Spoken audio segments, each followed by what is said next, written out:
Look, it's a flood. It's a flood. It's flooding. Get away. Quick, we need to get to higher ground. Open the floodgates.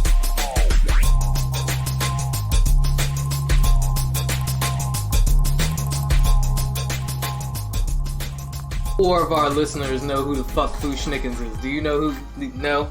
No. Yeah. No. 4 of our listeners and one of our hosts. Special ed.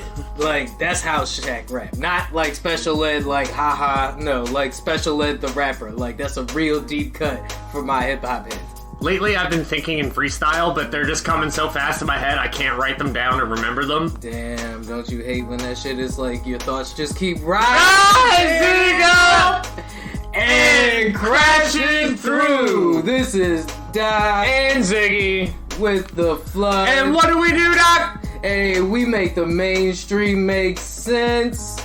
By putting the culture in context. Yes, you know what we do. We cultivate that content for you. Out here dropping the bars, you know, gotta keep it fresh. Bringing y'all only the funkiest of Farm to hits. table. Farm to table. And by farm, I mean the world. Yo, look, we already in it. The world is a giant farm. We already in it. Y'all know lots of shit has gone down this week. The VMAs were last Sunday, Kyrie said some more crazy shit. so we gonna give y'all some updates on all of that. I mean, apparently MGK and Conor McGregor were saying some crazy shit to each other. So was Charlamagne on his brand new weekly talk show. We gonna talk about it. We gonna talk about it as well as bring y'all Vulture's top 10 horror movies on Netflix to watch. Cause you know, it's September, and if you're anything like me, you like to get your spooky season started early. You know what I'm saying? Ooh, Halloween is my favorite holiday. Yeah, I mean, it's the best, yo. I mean, what's another? I mean, Martin Luther King Day, right? You know, Juneteenth. That's a great one. For me, it's like Halloween and then a gap. Because most of the other ones involve family. Damn. Oh, alright, so here's the thing. Okay. While I was cleaning my room, I found the wedding invitation to my stepbrother's wedding. Let that sit. How recent was the wedding? So it's coming up. Oh, okay, so the wedding hasn't happened yet. The RSVP date was like 2 weeks ago. So are you gonna go? I have a +1, and I asked somebody, they said they'd go with me. Oh, okay. So you said this is a stepbrother? Yeah. Okay. Dad's side? Yeah. Okay. How close are you with the stepbrother? We're not. But he still sent you a wedding invitation, though. Probably out of obligation. You think it was out of obligation? Which makes me think that I have to go out of obligation. But the fact that I found the invitation while cleaning my room shows you how much I give a shit about this wedding. So are you gonna go? That's where I'm waffling. I'm like, it's probably good to save some face with the family, but it's also in North Carolina. How close in age are y'all? He's older than me, probably by 3 or 4 years. Do y'all have the same kind of like interest and taste and things? Nope. No. I haven't talked to my stepbrothers in years. So do you think the wedding will be lit? It'll be a white people wedding. With my sibling. I mean, that's not to say that actually, like, and with at least... It could come to think lit. about it, I'm willing to take a bet that my other brothers aren't gonna go. And you think they're closer with him than you are with him? Considering they at least go to one holiday a year, yes. Well... Their small talk game is probably better with them than mine. I feel like the sisters have some kind of relationship because the sisters are the ones with kids that go to the family holidays. Fuck it, don't go and blame it on COVID, my nigga. Boom! Why did I not think of that? Speaking of COVID, let's get some of this. Thank you, shit Doc. out of You the just way. solved my. Oh my god! Because then I would have felt like an ass RSVPing 2 weeks before, and like. Look, I'm still blaming a lot of things on COVID, and so is the rest of the country. So let's talk about it. COVID mandates. Joe Biden said, and I know we're a little late on this, and we may have even touched on it a little bit, but the conversation is still ramping up, it's heating up out there. COVID mandates for all government employees, right? Yeah. And, you know, that means across the nation, right? And you've got a lot of, and healthcare workers too, right? So you've got a lot of people heated right now. Those last remnants of the last stand of anti-vaccine holdouts are now being put between that rock and that hard place. Like, this is really like the first step between that rock and that hard place, right? And I am up in the air about it, right? Because as a lot of people have already pointed out, because this is not a new conversation, vaccine mandates are already a thing, right? Like, before you go to most public schools in the country, you have to get vaccinated for certain things, right? Yeah. Like, before you join the army, like, you have to get vaccinated for a certain thing. Eureka. Doc has solved 2 long time problems within 6 minutes. All right. So, yeah, I mean, before you travel, a lot of the times, it's recommended that you get vaccinated for certain things before you leave the country. So all these people who are freaking out about this new vaccine being added to the list of shit that you already had to get fucking vaccinated for, like... Tetanus, polio, smallpox. Guys, get it to fucking together. Get it together. Chris Rock just tweeted out 3 hours ago that he got COVID. He was like, trust me guys, get vaccinated. You don't want this. I want to go back to normal life before, like, just as bad as everybody else. I want to go back to normal. Before 2023. Oh my God. Son. It's like, you know, we're in a weird place when people are chastising Nicki Minaj for spreading misinformation, and Azalea Banks is making sense. Son, I'm just saying, like, when Homegirl said it's get down and lay down, like, if you want to, go look the comment up yourself. I might even, like, tag it in the video if I end up posting the segment, right? But, like, y'all, the numbers are out there. Do your own research. Well, fuck out of my face. So, Kyrie Irving, with a poorly worded tweet. Isn't he a flat earther? He's the flat earther. Yeah, okay. One of my favorites. No. B.O.B. is the flat earther. Okay. All right. One of my favorite stats that I've ever seen. The Cavaliers haven't won a game since Kyrie said that the Earth was flat, and the Warriors are like 11-1 since Klay Thompson signed a toaster. Choose science. So, how do you feel about the COVID mandates? Do you think it's a good idea for... Overall, in the long run, I guess, do you think it'll be a good idea for them to be, like, mandated? Probably. Like, to me, it's like I just got pricked in the arm twice and I'm waiting for my superpowers or a tail to grow. You know how sweet it would be to be a Saiyan? Yo, and it's like, the zombie apocalypse hasn't started yet. We're still waiting to see on the infertility shit. That's the new shit, right? Like, niggas is selling they sperm and shit. Like, it's... Sans vaccine, girl. Come on, you gonna want this, baby. Oh my God. I think I've mentioned it on the podcast before, but have you ever heard of the graphic novel, Why the Last Man? No. So Hulu turned this graphic novel into a television show. Ooh, and okay. I think it's got 3 episodes out right now. I watched all 3. And the premise of the show is, on one day, everything with the Y chromosome at the same time just died of this horrible virus. Animals, humans, like shooting blood out of their mouths and everywhere. It's and just all everything with graphic novel or manga? Graphic novel. Okay. And this is a live action show, by the way. Yeah. Oh, wow. So this is a live action show. So is the production good? Who's producing it? It's an FX show. Oh, okay, all right.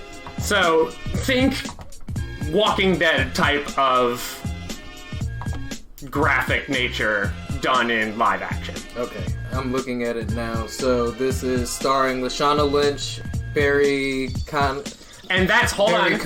This is where I'm getting to it. Okay. Everything with a Y chromosome in the world died, except for one man and his monkey. Okay. Okay. I'm looking at some of the images, or some of like the stills and stuff from the show now. So the way they tie it together is they actually tie it together around a family. Right. And the mom is a senator. And the two siblings live in New York. Like, the main character, his name's Yorick. He's a magician, and he's struggling with money. And he's one of the... So he's the dude with the monkey? Yeah, he's the dude with the monkey. Okay. And his sister also lives in New York, and their mother is a senator. Okay. So when this virus hits... It doesn't hit everybody at once, right? It hit everybody at once. Oh, it hit everybody. So, like, you have planes falling out of the sky, car crashes. It's like, it's a cataclysmic event. Okay. When, this isn't really a spoiler, this is just setting the premise. Right. Once all of the men died, the political succession lineage order went to their mother. Right. So, now, the president has her son alive, who may be, like, the only ways that they can study this virus. Right. And, like, all of the, like, support beams from New York are starting to flood him, and it's all based in the, like, ramifications of what would happen If all the... died at once. It's like a Thanos snap. Remember all the shenanigans that went on with the Thanos snap? Right, yeah, so this is kind of like what would happen, or what happened in those 3... Was it 3 years that the snap happened, or whatever? It was like 3 or 5. 3, was it 5 years? Yeah. Okay, either way.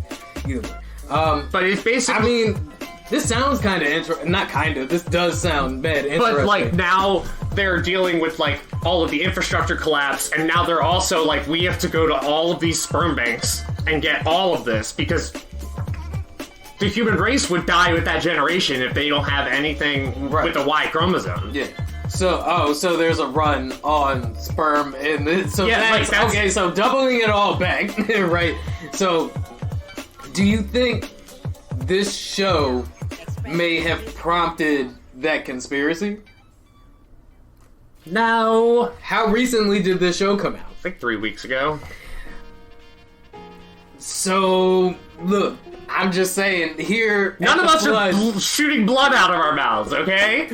Not yet, but that's what they think, right? Like, the whole thing with the COVID vaccine, right, is they think that... Hold on. Real quick to wrap that up. Yes, Why the Last Man, FX show on Hulu. Highly recommend. Okay. Highly recommend. But the whole thing with the COVID vaccine is they think that it's altering, like, your blood cell DNA and stuff like that, and it's causing people's blood to clot in weird ways and shit like that. So, kind of, sort of, in the same wheelhouse as blood. Noteworthy, the FDA did actually push back on Biden's request for a booster shot for Pfizer. Yeah.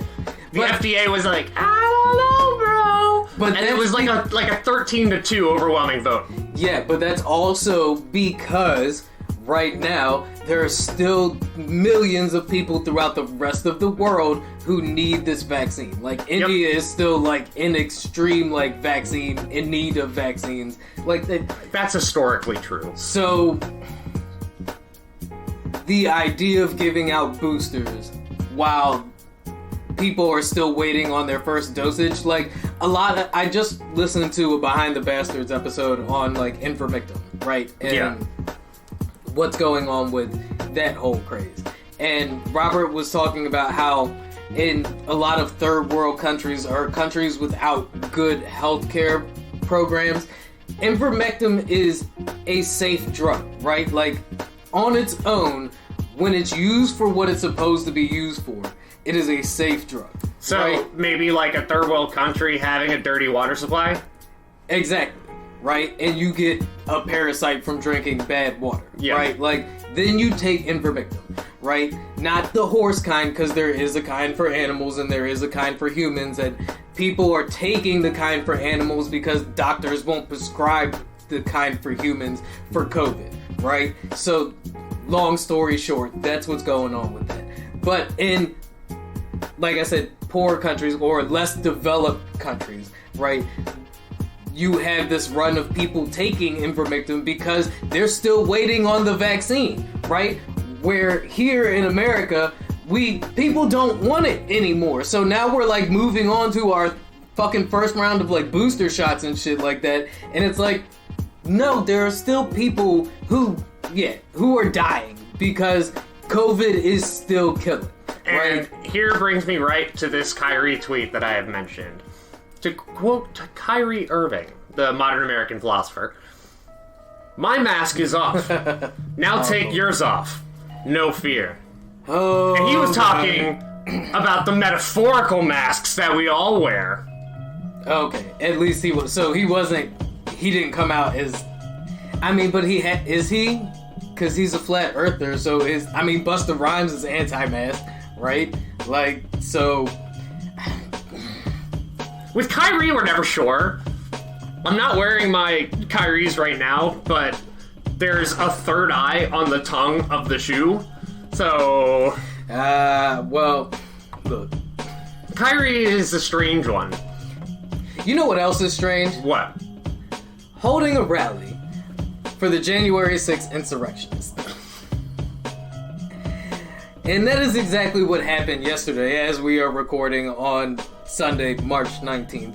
There was a rally about a block from the Capitol yesterday. Yep. Where around, I don't know, like 450 people attended to, I guess what you would call, support the people being held for judgment for their actions in the January 6th riot. You know what? Like, what the fuck? I see a great flip where it's like on the 6th, all of the insurrectionists were as prepared as the military and police were today, instead of it being the reverse scenario on the 6th. So, as far as I was able to find, only 2 people were, I think one person was arrested with a handgun, and one person had a knife on them that was confiscated.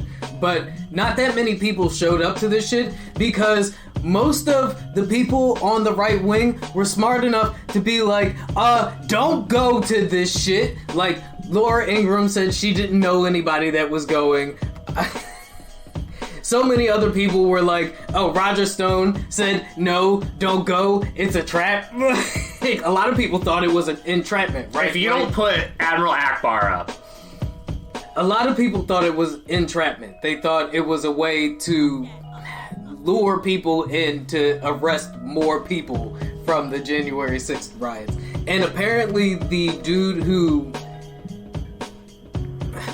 was behind organizing the entire rally is an ex-campaign staffer for Donald Trump who has repeatedly been denied reinstallment into the Trump campaign after his firing. And nobody would host this dude on any of their shows nobody would host this dude on any of their shows except for Steve Bannon. So, I don't know. I'd like to see a time lapse of Steve Bannon's first public appearance to now, just to see how much his faces look like it's melted. He'd also be a great spokesperson for AccuClear if he used it. I just think it's funny how self-aware they can be sometimes, right?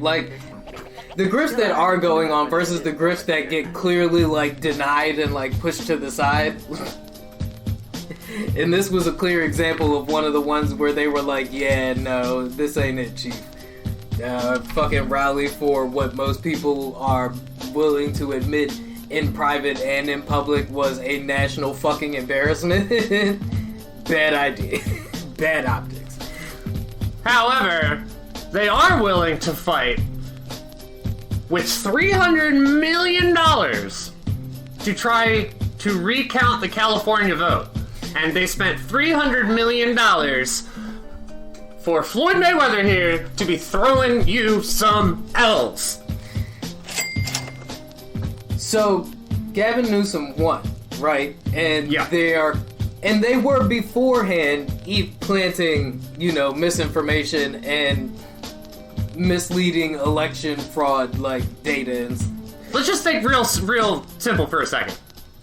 Who the fuck thinks a Republican would really win in California?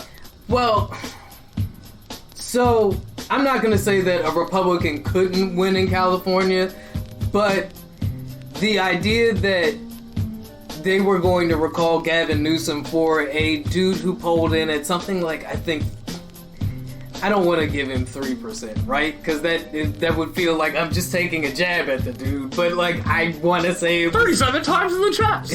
I think it was 3%. This fucking far right, the equivalent of a cleaned up Alex Jones, right? Like a sober Alex Jones. Was what y'all thought California was about to have as its fucking governor? Get the fuck out of here. No, these attempts at slowly trying to retake the House and the Senate, right, are just failing left and right. They're really hammering home this election fraud. That's their they're sticking with that, right? That's their dog in the fight. And now we have major pushes from the Biden administration for voter protection laws being passed. Well, because they are steadily, as they packed the court systems while Trump was in office, right? And now they are using that packed court system to try and overturn a lot of the voter protections that we've had since the Civil War. Since civil rights, right? A lot of what our grandparents and our great-grandparents fought for. They have slowly but surely been overturning those things through gerrymandering and stuff like that.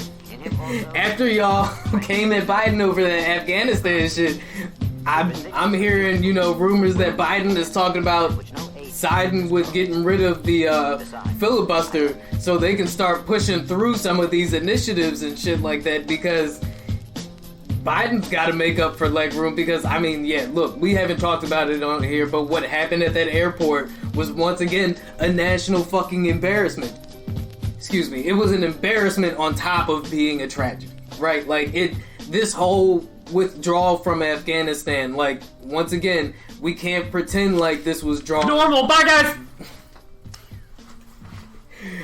We can't pretend was just thrown on Biden at the last minute, right? Afghanistan and the Middle East has been a 20-year shit show. A constant figure point in American politics, right? It is almost the fucking shit-shining obelisk in the middle of American foreign policy right now. Essentially, we've lived more or less our cognitive lives with just a war in Afghanistan going on. Right. Every adult right now, or every millennial and Gen Z all has basically just lived their lives with a war in Afghanistan. Right. And a lot of people on Twitter on 9/11 talking about their traumatic memories of watching the towers, the planes crash into the towers. This does show exactly how truly fragile American democracy is. At the moment. Where you have the left side trying to fight against the filibuster so they can take some action, where you have the right trying to eliminate voter rights and set up, basically game the system to change it. American democracy is liquid. It changes.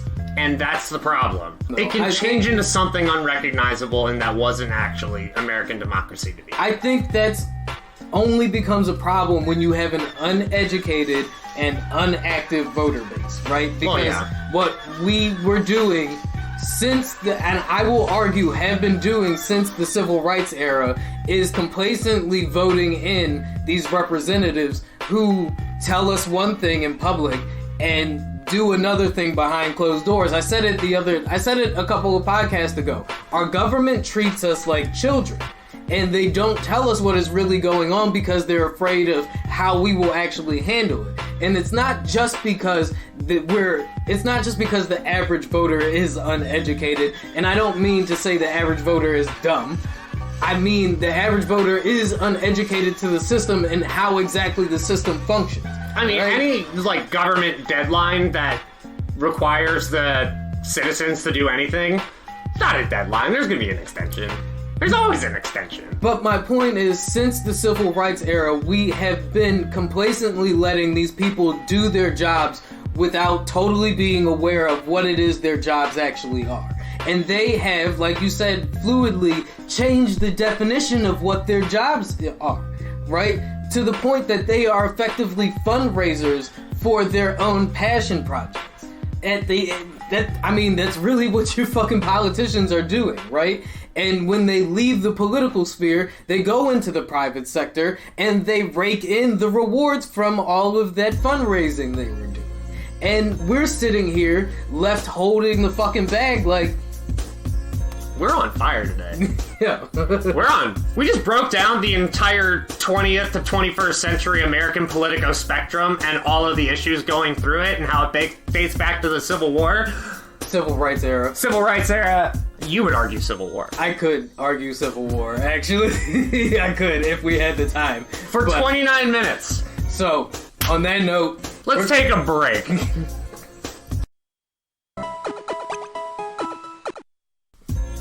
Like, she loves when I come in to get my hair cut, because I always have my hair long, and it's like unsculpted marble. And I never tell her how to cut the hair, and just like halfway through, she was just like, I'm doing like this like punk rock thing, and then like another 10 minutes goes by, and she's like, oh my god, you look so badass, you look like my Fallout character. That's great.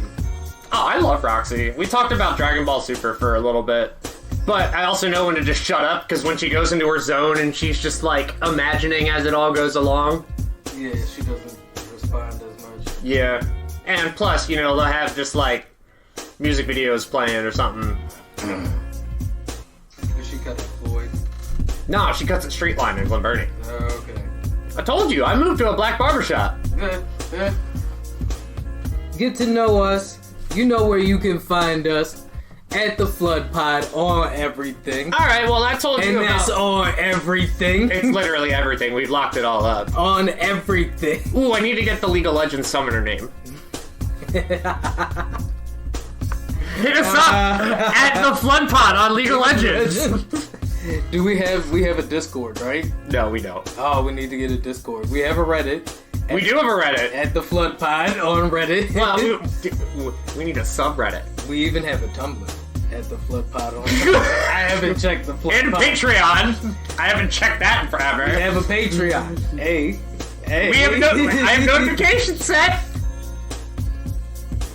First time I get a Patreon notification, I'm gonna like jump for joy. Yeah, we have a TikTok. Find us on TikTok. Unless you live in China and it is outside of your curfew time. Did you hear about this? No. Have you heard about this? Mm-hmm. China and their China's state public administration has instituted a video game like curfew and they're setting time limits for their online gaming and for their youth, right? So I think it's like 14 and under have been limited to something like 2 hours a day. It's like being on YouTube and you get the continue watching thing and there's no yes button. Yeah. So yeah, it's like I said, like 2 hours a day, and it's even hit their version of the TikTok app. I forget what it's called. Ooh, I'm curious. Is this like a 2 hour limit where at 2 hours it'll cut off? So like if they're playing an online game, they just like get their rank just wrecked? Yeah, I'm almost certain that is exactly what this means. Wow. Like China is not playing around. They have found that, I guess through whatever research they're using, that their youth spend way too much time online and it is damaging. So they are, taking they're taking the wheel and they're being like, hey, no more of this shit. And I don't know how I feel about it, right? Like 2 hours a day isn't a whole lot. I've grinded way longer than that. in games that weren't even like competitive. I you know what I mean? I like multitask TFT because you don't. There's downtime in TFT. Yeah. No, I mean like God of War, Batman, like some of the games that fucking right now I'm replaying Destroy All Humans. So like, and I've spent more than 2 hours at a time on that shit. Right? That's not why it's taken so long for me to drop new video, by the way. What's 400? There's a new video, by the way. There is! There's a new video, by the way. If you are hearing this now, that means that the video is about a week old, so get on it if you haven't already, and if you have, get back on it and get them numbers up. Hey, if you're listening, let's get the new video up to like 100 likes. I think that's easy to do. We could do that for me, right? For us.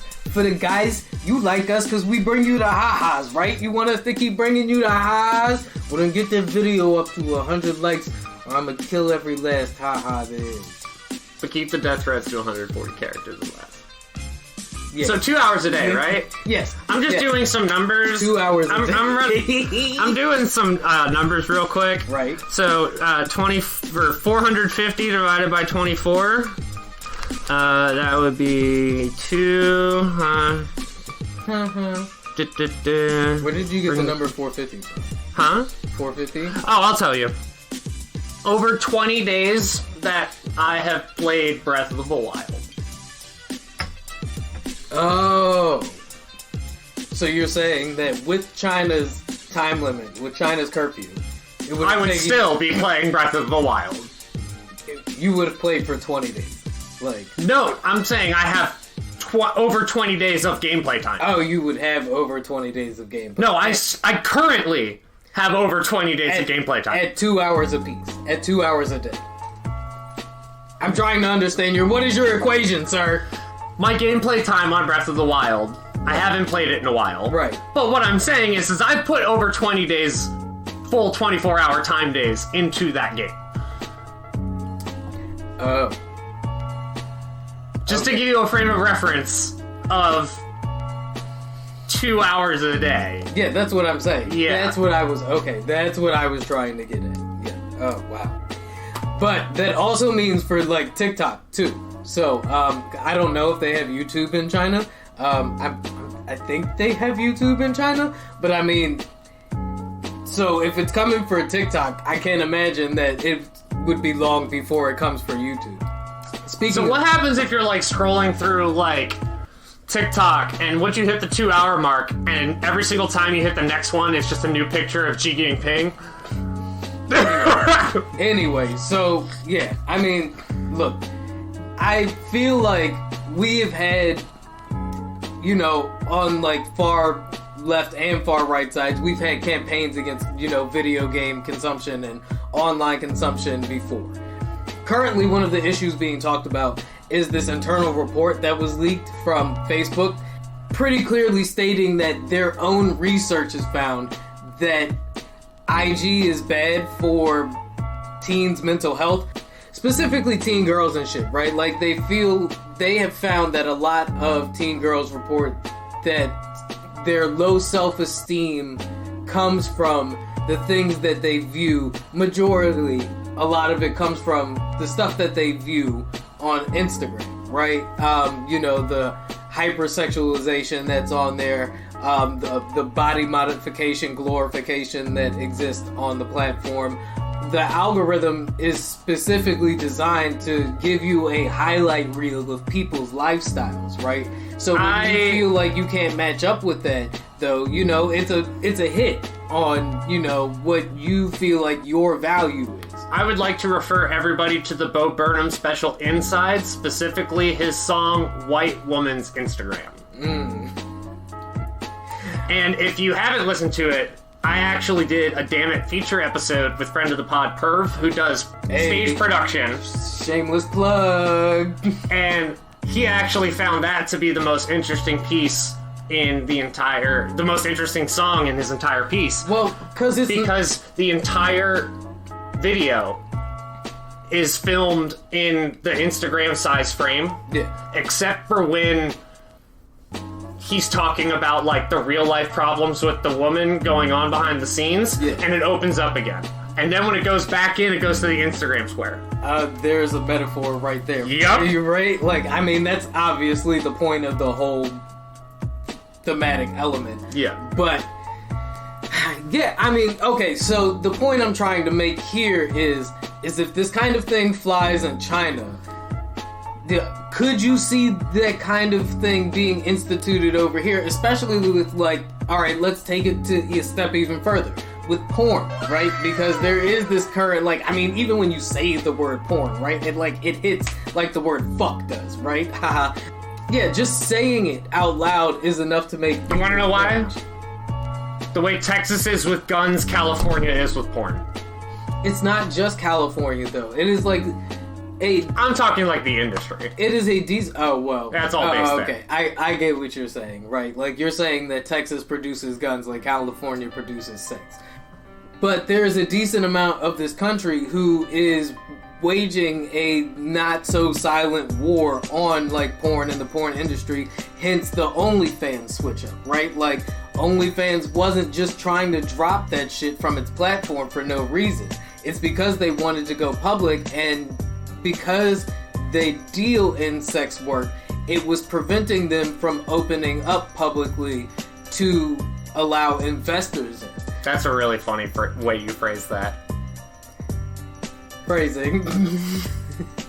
You know, it's not a silent war that's being waged on the platform. And, you know, with conservative judges now packing the courts and Texas doing wild shit like its abortion law, right?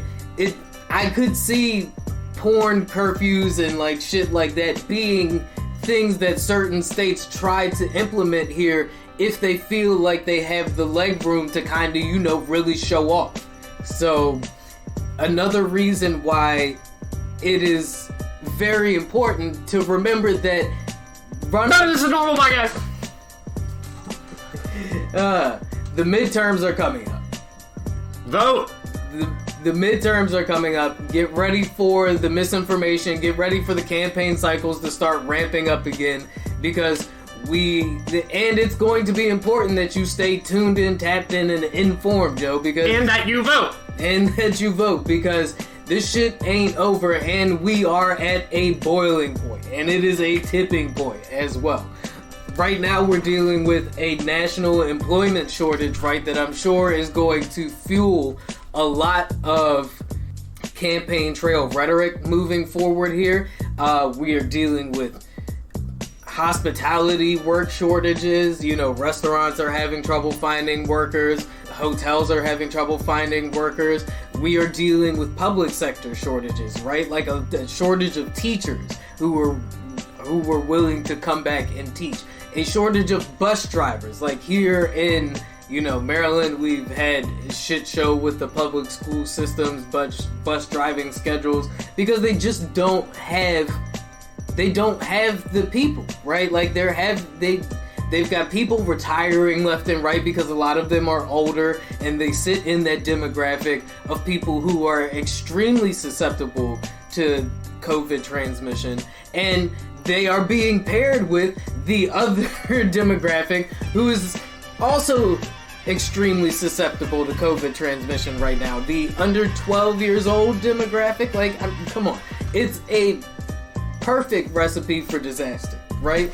And it is proving to be a disaster. We don't have the numbers right now because they aren't, and a lot of states are trying to implement programs that promote people returning back to work. Like Massachusetts had to call in the National Guard over its fucking bus driver shortage, right? And is currently training its National Guard members to drive buses safely transport these kids to and from school, while they are also running a hiring program that is instituting a $4,000 up to $4,000 like signing bonus, right?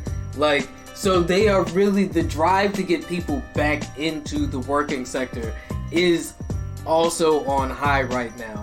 And where we see failures and where we see successes, I guarantee you will also make for important conflicts in the midterms. Did you say $4,000? Yes.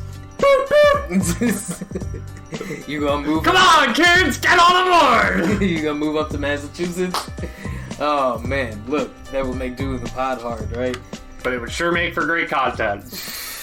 Look, man. By the way, I just wanted to give a quick shout out. So, friend of the pod, Token MTG in Edgewater is now officially open. Hey, roll on in down to Token MTG. Where at? In Edgewater. You mentioned the pod, you can get a free pack of Magic the Gathering, Pokemon, or Flesh and Blood. Or, if you're lucky, you might even see me playing there. And I might go down after recording to go play. Hey, look at that. So remember, if you stop on in to Token MTG in Edgewater, Maryland, and you mention the Flood Podcast, that gets you a what? Free pack of Pokemon, Flesh and Blood, or Magic the Gathering. And is that with purchase or without purchase?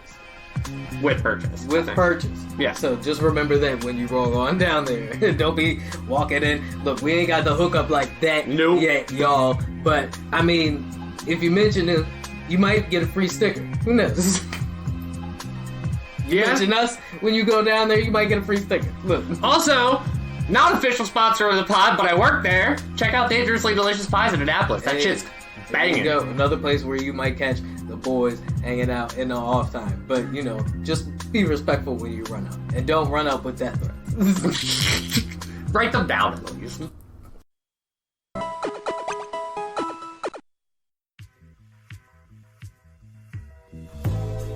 So, Radio ready. As a big fan of Jalen and Jacoby, as much as I am, it is my favorite podcast. Tell a friend to tell many friends. I got you, Jalen.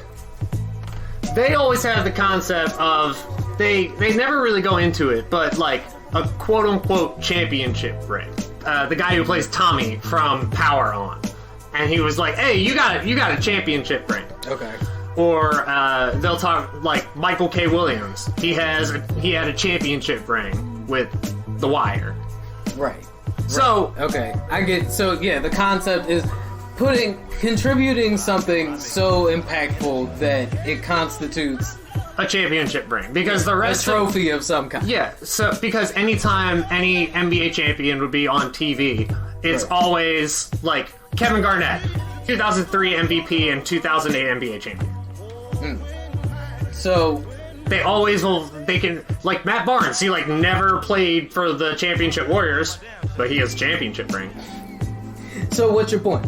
So they bring this up. Always. What did it make? Where did it bring you? For the rest of Matt Barnes' life, he's going to be called NBA champion Matt Barnes. No, that's not my point. My point is so. Where are we getting at?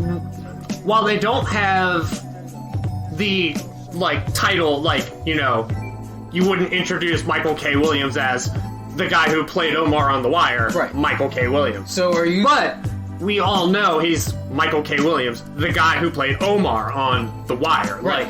Like, but Michael he has K. that Williams. eternal respect, the same way people will be like, "Oh, Giannis now has a ring. He did it. Yeah, he has a championship." I get that. No, it's like saying Michael K. Williams of Omar from The Wire fame, right? Like, or Alfonso Ribeiro of Carlton. Fresh Prince fame. Yeah. Right. So Carlton has a ring. Alfonso Ribeiro has I would say Alfonso Ribeiro has a ring from the Fresh Prince, right? Everybody from the Fresh Prince has a ring from the Fresh Prince. Yeah. Right? That's classic American. But that also goes to show, just because you have a ring, not every ring is valued the same, you know? Right. Okay, so... Like, Matt Barnes, NBA champion, hardly ever played. He jokes about it himself. He's like, I was a hell of a cheerleader. Like... So, is your point that people can be associated with championship wins who don't deserve them? Or, so you hear Jalen bring this up, right? And what was your initial thought, right? Like, was it somebody who I know what you they're think talking deserves? about. Okay, so you're saying you agree with this thing. Like, I get the idea. But I don't think the idea has ever really been elaborated on. Implied or applied anywhere else? Yeah. So who's somebody... Okay, so who is somebody you would give a championship ring in what form? Like, if you were allowed to give out championship rings for random ass shit, what would you give? I would give Chadwick Boseman a championship ring for Black Panther. Oh, totally. Yeah, right. That's why they gave him, like, didn't they give him an Oscar posthumously? I would give Bob Woodward a championship ring for taking down Nixon. I would give Marie Curie a championship ring for creating X-rays. Okay, so Mr. Rogers a championship ring? Yeah, Mr. Rogers has a championship ring. Steve from Blue's Clues? Steve, I would say, yeah, Steve has a championship ring. And then you get these people who had, like, multiple championship rings. Like, Michael K. Williams probably had multiple championship rings. Right, like somebody who... Leonardo DiCaprio has multiple championship rings. Multiple trophies. Brad Pitt has an Oscar. And multiple championship rings. So, it took forever for Leo to get an Oscar. And for Brad, I'll give it to you. So, we could argue metrics on that if you really want. I was watching that. In the case that Paul Bettany is out here stunting like Radio Raheem then, right? Because Paul Bettany got multiple championship rings. Where's Paul Bettany's multiple rings? And don't you dare say Knight's Tale. Absolutely Knight's Tale. No, Knight's Tale is not a championship movie. That's like a... that's like the critically acclaimed Sons from the 2000s. Vision, come on, son. And I would say Da Vinci Code, right? But like, I mean, come on, that is cinematic masterpiece, you know. And you couldn't even remember that Paul Bettany was in that cinematic masterpiece. And that's what makes me go, this is a championship ring. Wow. Things can be good movies and things like that without being a champion. Can you name all of the second string players on the fucking 96 Bulls? No. But they get championship rings, don't they? Yeah, and then the moment, like, well, the thing is, Thank you. If you mention the name, I can probably be like, Thank you. They have a ring. Thank you. I've made my case. Made my case. Speaking of walking home with awards, Hold on. Like I said, I had to start off with hot takes. Also, from that same episode of J&J, Jalen had the hot take of Dr. Dre is the most influential figure in hip-hop history. So you thought that was a hot take? That saying that certain people deserve championship rings? Well, no, I didn't. That's not a hot take. No, I'm not saying that's a hot take. Oh, okay. Also, what was I gonna say? Oh, yeah, no. Both things from J&J. Okay. So, Jalen Rose had the hot take to say Dr. Dre is the most influential figure in hip-hop history. I don't know if I agree with that. And in this same episode, their producer, Reg the Ledge, had the hot take that Dr. Dre only has one good album. I don't know if I agree with that either, because Dr. Dre technically, as we said earlier, only has 3 albums, right? Now, he has a huge body of work, right? When you look at his production, like, when you look at the things that he has produced, right? When you look at his production catalog, I feel like Dr. Dre definitely deserves his roses now, right? He deserves his championship ring for sure, right? Dre is like the Bill Russell of hip-hop. Multiple championships. Calling him the most influential, music figure or producer? Most influential figure in hip-hop history. The most influential figure in hip-hop history, right? I'm assuming that Jalen is saying that because of the way NWA and gangsta rap changed the face of hip-hop and really, yeah, it did propel the culture in a way that only that kind of conflict can, right? Like, only that kind of, just kind of how, like, Christopher Nolan's gritty Batman reboot brought Batman and superhero movies back from, and redeemed them from the fucking not nightmare, but from, like, the campy disaster piece that was, like, Batman Forever, right? Like, you know, Batman with the nipples on the suit, like, it put Batman back to, like, the fucking campy Adam West stage. Yeah. Right? Like, and then Christopher Nolan's reboot came in and was like, nah, this ain't the Batman that championship ring. Right, yeah. Championship ring. And that's kind of what gangsta rap did, or West Coast gangsta rap did to hip-hop, right? Like, it really, like, flipped it on its face and made middle America pay attention to it in a way that it was already dealing with in the South at that time, right? Like, they were dealing with the more explicit, like, erotic or, like, you know, hypersexualized side of hip-hop down in, like, the South, right? Like, when you're looking at the Miami-based culture and Uncle Luke and shit, remember, that was happening at that time, too, right? So to call Dr. Dre the most influential figure in hip-hop, I feel like is wildly discrediting some of the other influential figures that were going on at that time. I mean, like, fucking Will Smith made it okay for, like, that shit to be played in middle America households, and gangsta rap would have never had a way to kind of like squeeze through if it hadn't been for artists like fucking pop artists like Will Smith and LL Cool J and Kid and Play and shit like that. So I should put this hot take into context. They were talking about verses. Puffy was interviewed about verses, and the only person he said he would do a verses against would be Dre. Okay, I feel like, yeah, that makes sense, right? Because, like, who else?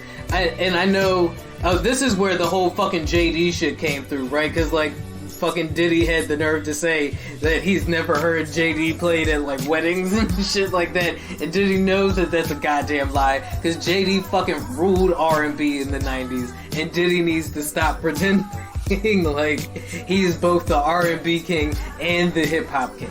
Get the fuck out of here with that shit, Buddy Love, or whatever the fuck you're calling yourself now. What about Jay, right? Like, I know Jay isn't a fucking producer, right? But he literally... The one I would have said would be Dre and Jay. He's thinking... Diddy's thinking, like, producer-wise, yeah. right? Like, niggas that really, like, are on the mix boards, supposedly, allegedly. And I'm trying to find another dude to put up against Dre, and I can't really think of anybody that feels like the perfect matchup. And then when you put it in that perspective, you know what would be dope? Take it old school. Do Dre versus RZA, strictly live mixing, and have other people freestyle it. I feel like if that's the kind of battle we're doing, then I want, like, fucking Timberland versus RZA. If that's the kind of shit you're doing. Like, somebody who actually still... I'm not saying that Dr. Dre doesn't DJ every now and again. I'm sure he knows how to still... He can sure... I'm sure he can still vinyl scratch. I'm sure he can, right? But I'm saying if that's the kind of... If we're setting up, like, a fucking all-star matchup, right, then... Why would you not throw Timberland in that shit, right? But I mean, that's how the shit started, right? It was literally fucking Timberland and Swiss Beats, right? So there you go. There's another one. Fucking Timberland, right? And Swiss Beats, right? The fuck are you talking about, Jalen? I know that there's the argument to be made that Dre probably inspired, like, Timberland and Swiss, right? To an extent. And I get the kind of, like, taste making that Dre has done, because, you know, when you look at Dre, because of Dre, we have Ice Cube, Eazy-E, Eminem, 50 Cent, The Game, Kendrick Lamar, right? So his reach and his impact should not be understated at all. That's not what I'm saying, but to me, he's like the Bill Russell of hip-hop.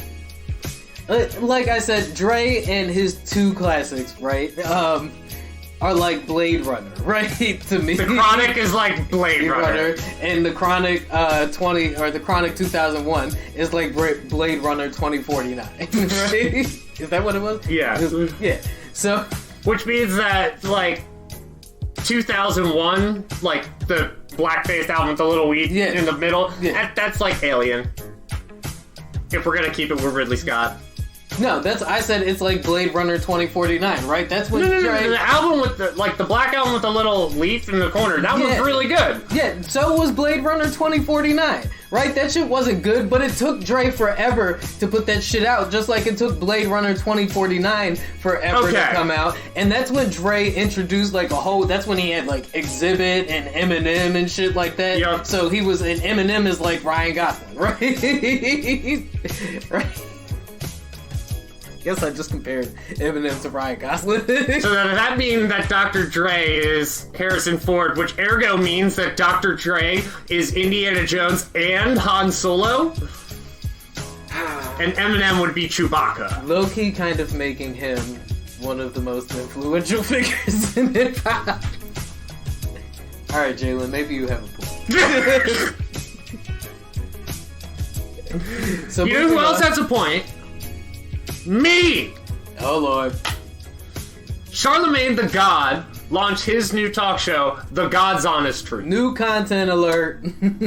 Check it out. I watched the first episode, was highly entertained, was very funny. But the entire first episode was why we don't compare things to Nazis. This motherfucker don't miss. No, he's fucking good. That motherfucker don't miss, man. He's good. In the heat of battle, he don't miss. No. In the heat of controversy, he don't miss. No. Called it. So, the first episode of Charlamagne's new show, which is called what? The God's Honest Truth. The God's Charlamagne the God, The God's Honest Truth. It is on Comedy Central. And I watched it, and it gave me the same feel of... It's Black Last Week Tonight. Okay, it's Black Last Week Tonight with Charlamagne the God. So, yeah, it's Charlamagne taking his take at the John Oliver. Yeah, and it's a weekly show. He focuses on one main topic, and he stayed on it for, like, his whole 22-minute show, right? Yeah.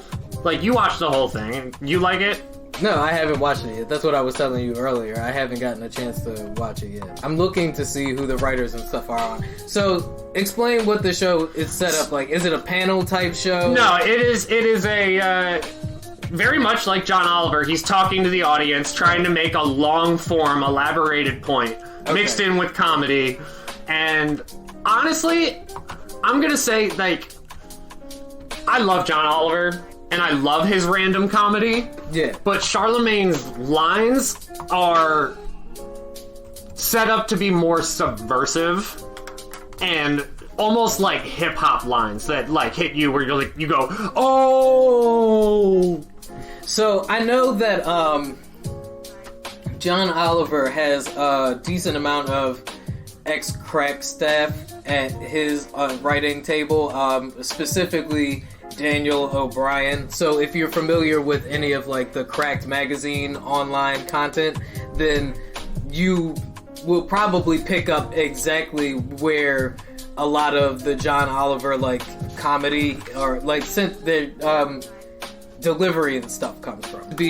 So this is a co-created show between him and Stephen Colbert, right? So Stephen Colbert is at the helms of this. Rachel Edwards is the executive producer and showrunner, and Charles McBee is the head writer. Lisa Gumel as executive in charge of production. So that should tell you a lot about what I mean with the structure. Stephen Colbert is... Yeah. So Charles McBee is a stand-up comedian from New York. So that's pretty cool. A black stand-up comedian from New York. He's done a couple of Gotham Comedy Lives. He was a creative consultant on Wildin' Out. He's done some work for the VMAs as well as the Golden Globes, music live, so festivals and stuff like that. That's pretty cool.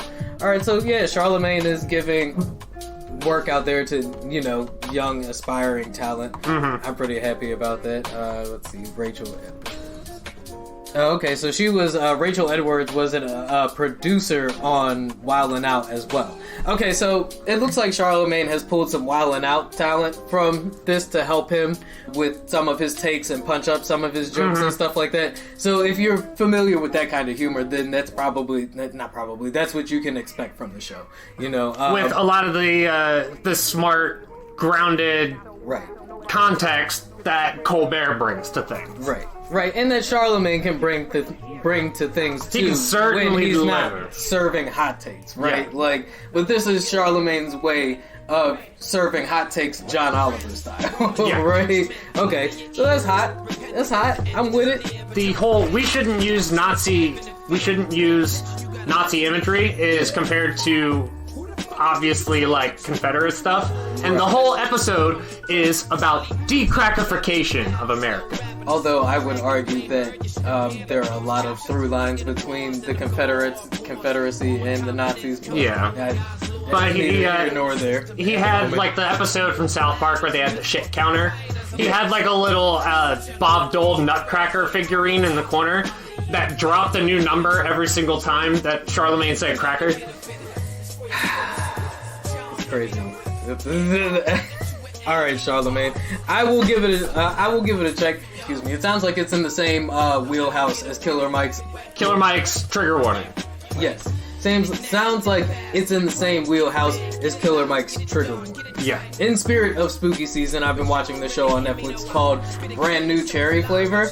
I don't know who it is directed. It's about a young Hispanic girl in LA, and she's an aspiring like filmmaker, director, and she produces this short film that is seen and picked up by another director, and he's looking to, help her break into the scene, but after an occasion gone wrong between the two of them, he actually ends up stealing her movie from her. Ooh. So it looks like the show is going to be about, because it's an anthology, it's a series, right? So it's not a movie, and you're watching as things develop, but it looks like it's going to be about her getting revenge on him for stealing the movie. Ooh. And there's some like weird supernatural stuff going on right now. Like at the end of I want to say at the end of the first episode, she throws up a kitten. Like she literally like puffs up like a fucking hairball live cat. What is this, a Neil Gaiman novel? Yeah. It's pretty intense, right? And I definitely recommend it. It's done really well, and American horror drama by Nick Antosca and Lenore Zion, based on a novel of the same name by Todd Grinsom. Ooh, there's a novel. All right, so hey, y'all know me. I like to. I might have to read that. It stars Rosa Salazar and Catherine Neer, Eric Lang, and Manny Jacinto. I probably butchered that to high fucking heaven. The show premiered August 14th on Netflix, and like I said, I've watched the first 2 episodes, and I'm pretty like hooked so far. So I definitely check that out. Alright, so in other talking head news, Stephen A. confirms that he wanted Max Kellerman taken off of First Take. Wow. So there's actually a lot to unpack here. That man came out and said he wanted all of the smoke. Alright, so let's talk about it. So, since Max has been removed, and Max has his own show now. He's got, so his own radio show? Because I know he has a radio show. Yeah, but he still does all their boxing and MMA stuff, but he has his own daily show now. Okay. That replaced Highly Questionable, because that show was dog shit. Damn. So what is Max Kellerman's show called? I haven't watched it yet. Oh, okay. I need to, because I'm a huge Max Kellerman fan. Yeah, no, I told you I rock with Max. So what was Stephen A's reasoning behind wanting... He's like, I think there was like a ceiling on what we could do, and apparently he was like saying that from the whole time, which makes me just think he's been wanted to get rid of Max for years. So yeah, that to me that sounds like he didn't think there was much potential between or behind him and Max Kellerman partnership. Honestly, I thought Max made Stephen A. look stupid on multiple occasions. Well, I mean, I think a lot of people would agree with you for the most part, but it's not to insult Stephen A. Smith, but he does say a lot of stupid shit sometimes. And it's the video that was floating around where it was 10 minutes of Max Kellerman being blacker than Stephen A.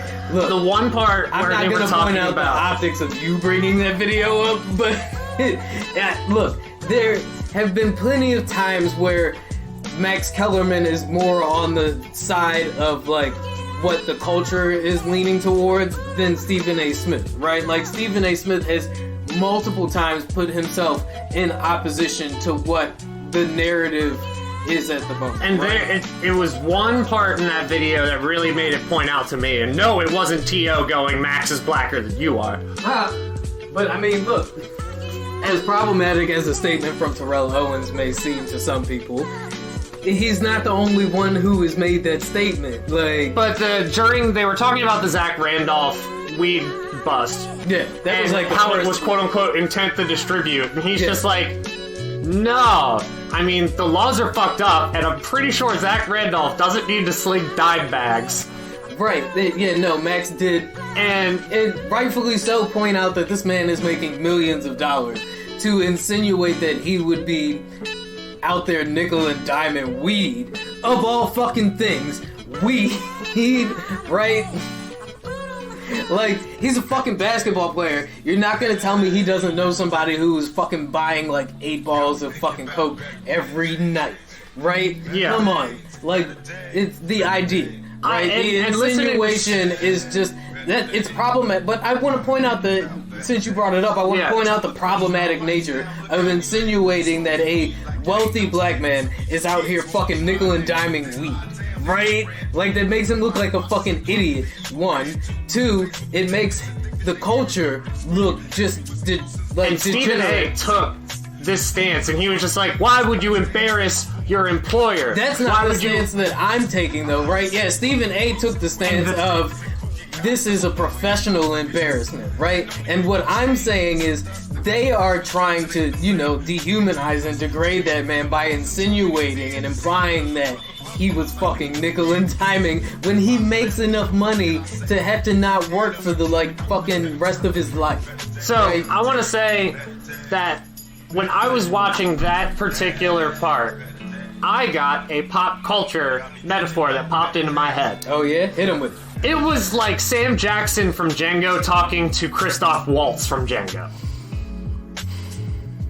Wow. I'm not gonna point out the problematic nature of you making that statement, but it... Sometimes... And I think that, my delegation would agree. I just recently watched Django, so this is still fresh in my mind. And anybody who needs a refresh... No, I've watched it. Okay. No, I've watched it before, but I just recently watched it again. Yeah. So, I'm sure a lot of people might forget, the... I was going there. Like, Christoph Waltz, I didn't remember exactly the type of things that he's saying, but I'm like, holy shit, this guy is just, so matter-of-fact, and he gets it. And Stephen A. does come off as very, house Negro, sometimes, is what I was going to say. And anybody who's seen Django knows that that's really all that needs to be said. I don't necessarily feel like that's fair either. I wouldn't call him a house Negro, but Stephen is definitely, old school Republican Negro, Bill Cosby-ass black, right? Because, I don't get into the whole, shading of conservative black versus, liberal black, right? Because it's a spectrum. There are different perceptions out there. That's how we end up with, David Clark's and shit like that. Candace Owens. And Candace, yeah. I mean, that's the kind of, that's what I think about when I think of Stephen A. Smith, right? Stephen A. Smith and Candace Owens would probably sit down and have a very nice fucking dinner together, right? That's what it makes me think of. As far as him removing Max from the program, though,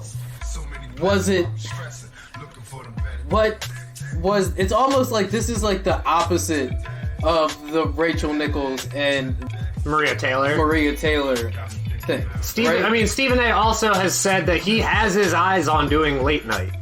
So, this is probably a lot of it. He goes no, Max. So, First Take was Max and Stephen A.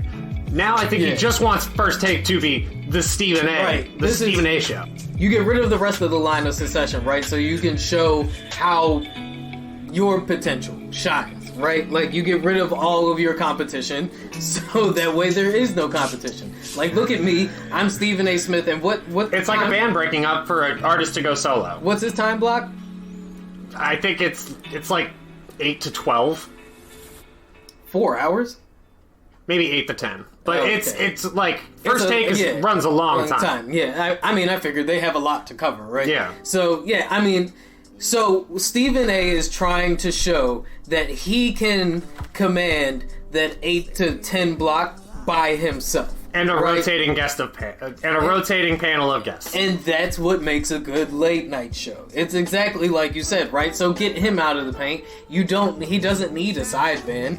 And I don't think Max should be relegated to a sideman. Right? And so maybe he's doing Max Kellerman a favor. Like I don't like to talk bad about Stephen A. Smith too much because I don't think that he's a dumb man, right? No. Like, I see what he's doing. Do I necessarily agree with what he's doing? No, but is his plan of action, and if he's gunning for a late night show, then that's exactly, it's He smart did as guest shit. host Jimmy Kimmel like 3 weeks ago. Right, if you want to get off of ESPN because you feel like, the ship is sailing there. I just found out he's on General Hospital.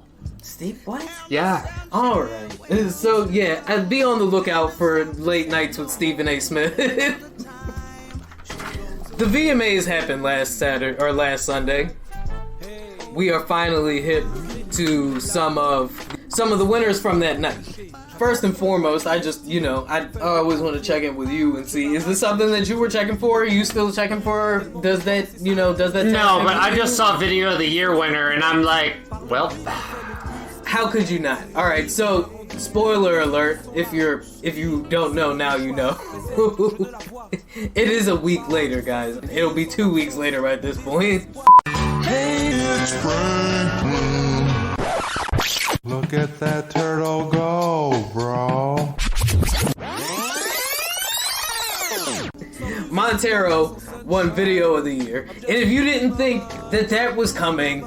Music videos very rarely stir public conversation like that. Do I think that it should have won Video of the Year? No. I think that there were probably better videos that came out last year. Can I name any off the top of my head? Not really, because I'm not hip to when the videos that I watch have actually come out. Yeah, right? But I'll do better. Some of the other nominees on the list were WAP, right? So this should let you know that WAP was on the list, right? That was, God, I guess that was late 2020. Mm-hmm. It must have been because I'm like, that wasn't this year, was it? Yeah, no, apparently it was. No, Pop Star with DJ Khaled starring Drake and Justin Bieber. Kiss Me More, Doja Cat, SZA, Bad Habits by Ed Sheeran, and Save Your Tears by The Weeknd, right? Like, Save Your Tears, to me, was probably a better fucking video than fucking Montero, right? But because Montero made the fucking impact that it did, because Lil Nas X is King Troll, right? Yep. That's the reason why I always check in and I'm like, hey, do you even fucking care? Right? Because a lot of this shit is fucking popularity contest. Yep. That's why I really don't care about, like, Perfect the Grammys. fucking example of popularity contest. Guess who won Artist of the Year? Justin Bieber. Justin Bieber Why? literally won Artist of the Year. Because I guess. Because of Yummy? The fuck? I mean, I don't know. What else has Justin Bieber done this year that is literally worth even listening? Don't jump ahead yet. Other artists on that list up for consideration were Ariana Grande, Doja Cat, who was the fucking host of the VMAs, right? Probably should have been the Artist of the Year. But I guess that would have been a conflict of interest if, you actually gave it to but someone who actually deserved it. Suck my dick. Right? Meg Thee Stallion, Olivia Rodrigo, and Taylor Swift, right? So who is consciously and unapologetically a white supremacist symbol. Olivia Rodrigo also had a bombshell breakout performance at the VMAs this year, and so did Doja Cat. Like, and I come on, miss me with that Justin Bieber bullshit. Thank you, I guess Warner? Yeah, thank you Warner for that piece of fucking marketing. Everybody go stream Yummy for the 100th millionth fucking time. Yeah. So all of our fans that are Justin Bieber fans are like fucking rolling right now. Like, Song of the Year was Driver's License by Olivia Rodrigo. I mean, shit's good. Mood by 24 Karat Golden and Ian Dior were also up for nomination. Leave the Door Open by Bruno Mars and Anderson .Paak was up for that. Dynamite by BTS. WAP by Cardi B. Yeah, how the fuck are you gonna tell me, I'm sorry, I'm going back again, how the fuck are you gonna tell me Lil Nas X beat out a fucking BTS video? Huh? Yeah? Really? Yeah, alright. And Levitating by Dua Lipa, right? For Songs of the Year. Best New Artist winner was Olivia Rodrigo. Other artists up for consideration were 24 Karat Golden, Giveon, Kid Laroi, or Kid Lori, Polo G, and Saweetie. Best Hip Hop was taken home by Travis Scott and Young Thug and Young M.A. with Franchise. Wow, WAP just got shut out. Best Alternative was My Ex's Best Friend with Machine Gun Kelly and Black Bear. Best R&B was Leave the Door Open with Bruno Mars and Anderson .Paak, beating out Beyonce's Brown Skin Girl and Chris Brown's Go Crazy. Best Direction went to Montero, beating out Billie Eilish's Your Power and Popstar. Also, Taylor Swift and Travis Scott, as well as Tyler, the Creator. Tyler, the Creator got completely shut out at the VMAs, too, this year. Best Cinematography went to Beyonce's Brown Skin Girl. Best Choreography went to Harry Styles' Treat People with Kindness. So, yeah, I mean, that's it as far as the VMAs rundown goes. Still a fucking popularity contest. You know what my takeaway is? What's your takeaway from this? Neat. Cool. Does that mean you're getting washed?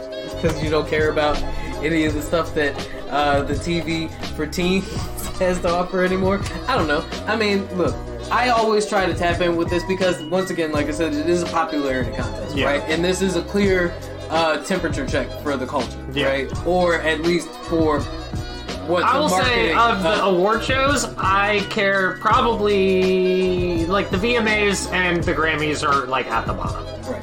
Well, if you want to know where the marketing narrative is heading towards, I feel like these award shows are still a good way to be tuned in for that shit. Like, if you want to know what the fucking teens are being marketed and why everybody is talking about Lil Nas X as the best thing popping, even though there are probably other things popping, it's because MTV just voted his video Montero Video of the Year. And that's not to discredit Lil Nas X at all, right? Because I do feel like there is an artistry to being a troll. The content that he produces, right? Like, this nigga just produced a fucking, like, 9-minute Maury sketch, not a 9-minute, like, daytime talk show sketch starring, like, him in a whole bunch of different roles where he's going over his favorite videos and shit. And it was fucking hilarious, right? Like, he's sitting there, pretend pregnant as fuck, and yeah, no, guy is fucking great, right? But not gonna shove this nigga down. No, never mind. Phrasing. Let's take a completely different direction. So, switch it up. On this day in history, 1 week from today. Next Saturday night, we're sending you back to the future. 1 week from today, on this day, September 25th, which will be the day that this drops. A day that will forever live in infamy. Because in 1789, Congress proposed the Bill of Rights. Oh, shit. So it is literally a day that will forever live in, or should forever live in infamy, right? It is the reason why it is so hard for the fascists to take over, right? Because they have to pretend like they care about the Bill of Rights, which does state that fascists can't take over. Let's give a shout out to Founding Fathers. This thing was pretty fucking smart. I mean, smart or common sense, right? Like, if you're trying to establish a democracy in the guise of escaping a monarchy, I feel right? like these are common sense that they were like, wait a second, let's have the common sense to write these down for sure. So people can't just poke holes in it. For sure. And it has been hard, but this is like a 250-year-old document at this point. Well, maybe not 250-year-old, like maybe like, what, 245? Anyway, that's picking hairs. You have something else on the Bill of Rights you want to add? No, other than no. Thanks. Appreciate it. We appreciate it. Yeah. Shout out to the Bill of Rights. In 1820, Francois Arago announces his discovery of electromagnetism. On this day? On this day, September 20th. Day. On this day, 1 week from today. The whole reason why we have computers and shit like that now. Yep. Well, one of the multiple reasons why we have computers and shit like that. So shout out to the discovery of electromagnetism. By who? By French by French physicist Francois Arago. Hey, shout out Francois. In 1904, Charles Follis is the first black player to play professional football in America. Oh shit, 1904, huh? Yeah, this was 25th of September's actually got some pretty cool shit that went on. Damn. Shout out to including in 1911 the groundbreaking of the world famous Fenway Park, where the Boston Red Sox play. Oh, you did. I was gonna say, what team did he play for? Oh, I don't know. I don't know about that. It couldn't. It wouldn't even. It might not even be the recorded same league. What was his name? Charles Follis. Follis. The Shelby Blues of the Ohio League. From 1902 to 1906. So, what's up. Fenway Park is the second oldest park still in use today, the first being Wrigley Field in Chicago, where the Cubs play. Okay. And when I went to Boston a couple of years ago with my dad on like a mini vacation, we were going up to see the Final Fantasy Distant Worlds Symphony Orchestra concert. Okay.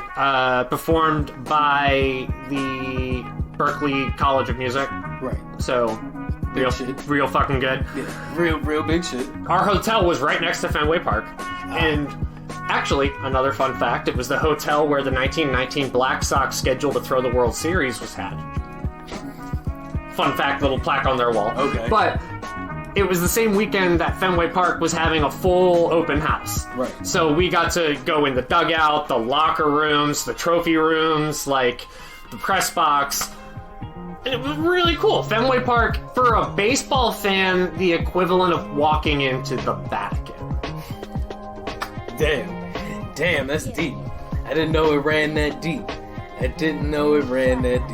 So, in 2007, 3 times just... Halo 3 was released. Damn. And the hits just keep coming. That's when online got real. Were you still playing at that point? I was actually pretty off on Halo 2, because I did the midnight release of Halo 2, and I was kind of disappointed in the campaign. Oh, man. Can you remember the... Also just disappointed in the battle rifle as opposed to the handgun and the machine gun.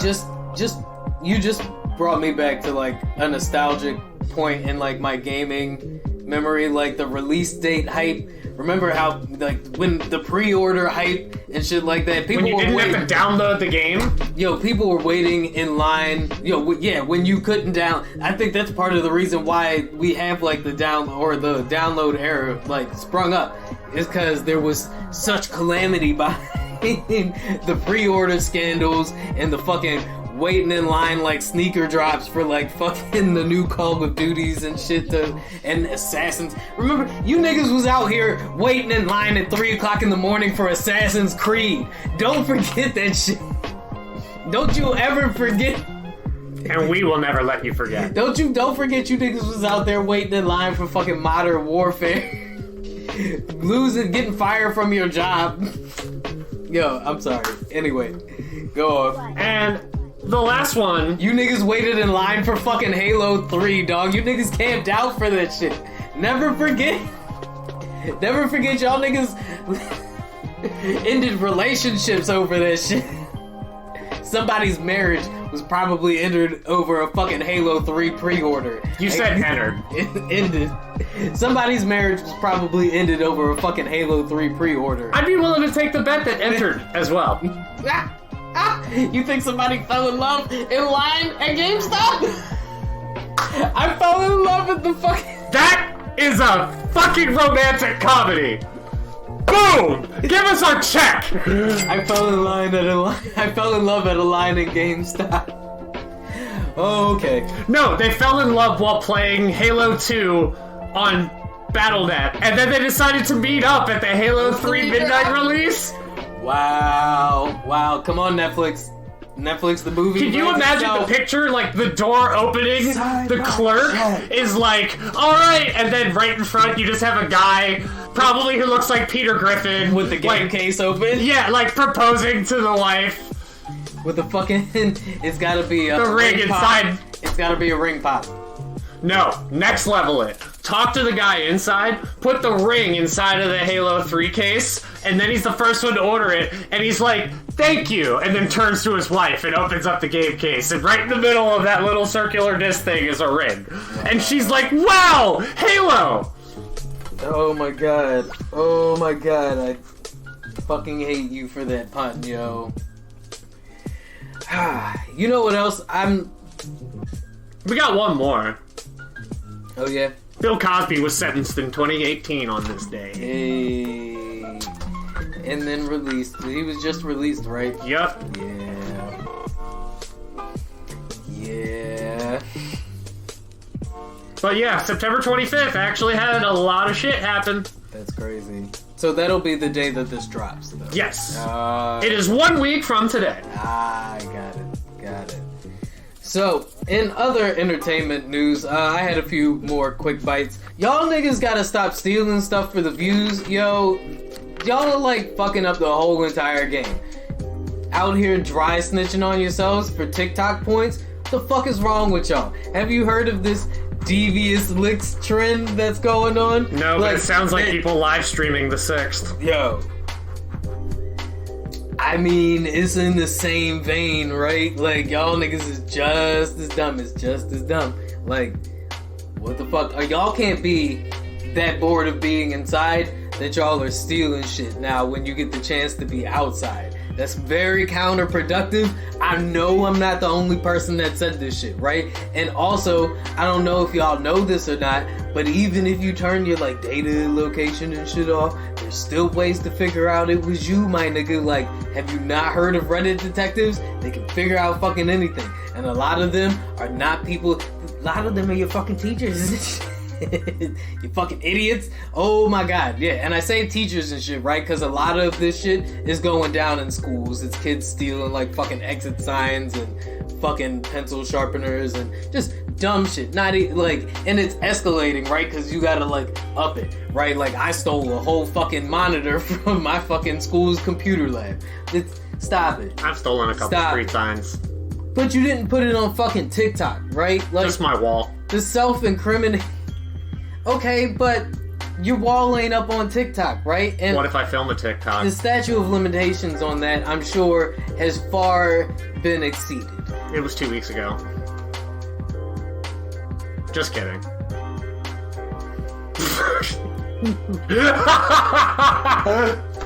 Y'all gotta stop stealing shit and filming it. It is literally... I didn't film it. Counterproductive. And then posting it to the internet. Come on, what's wrong with y'all? Y'all not even wearing ski masks. And now would be the perfect time to be on tape wearing a fucking mask, you idiots. Oh my god.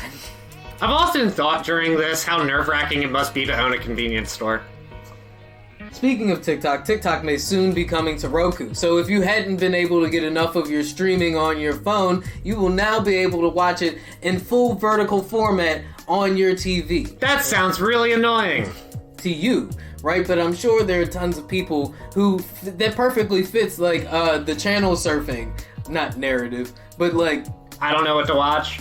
Yeah, so you just aimlessly scroll through 15 to 3 minute videos, right? Like that's the time limit, 3 minutes. 15 seconds to 3 minutes, yeah. Yeah, to 3 minute videos until you've been satiated, right? Or you can go to YouTube and check out the Flood Pod with Doc and Ziggy, which is already available on Roku, so you don't have to wait for it to come out. You can pop that shit on right the fuck after you're done this. After you're done this, not while you're doing this, unless you can multitask like that. Yeah. Stunting on them! Woo! Look, I mean, yeah, so TV or TikTok on Roku, not something you're down for. It's just the vertical and the horizontal screen bothers me. Yeah, I mean, that was the whole thing about Quibi, right? Like, even when they had it on Roku, you still had to watch it in vertical format. You don't have to watch this in vertical format or listen to it in vertical format if you want. You can listen to it when you're laying down. You can listen to it while you're sitting down. While you're shitting. However you want to listen to it, you can listen to it. You can listen to it on a cup. You can listen in a... Wow, I don't know. Alright. Dr. Seuss vibes. Imagine Dr. Seuss vibes. Dan doesn't have anything clever to say, and that's just to remind you guys that none of this is normal. Bye. Deuces! Look, it's a flood. It's flood. It's flooding. Get away. Quick, we need to get to higher ground. Open the floodgates.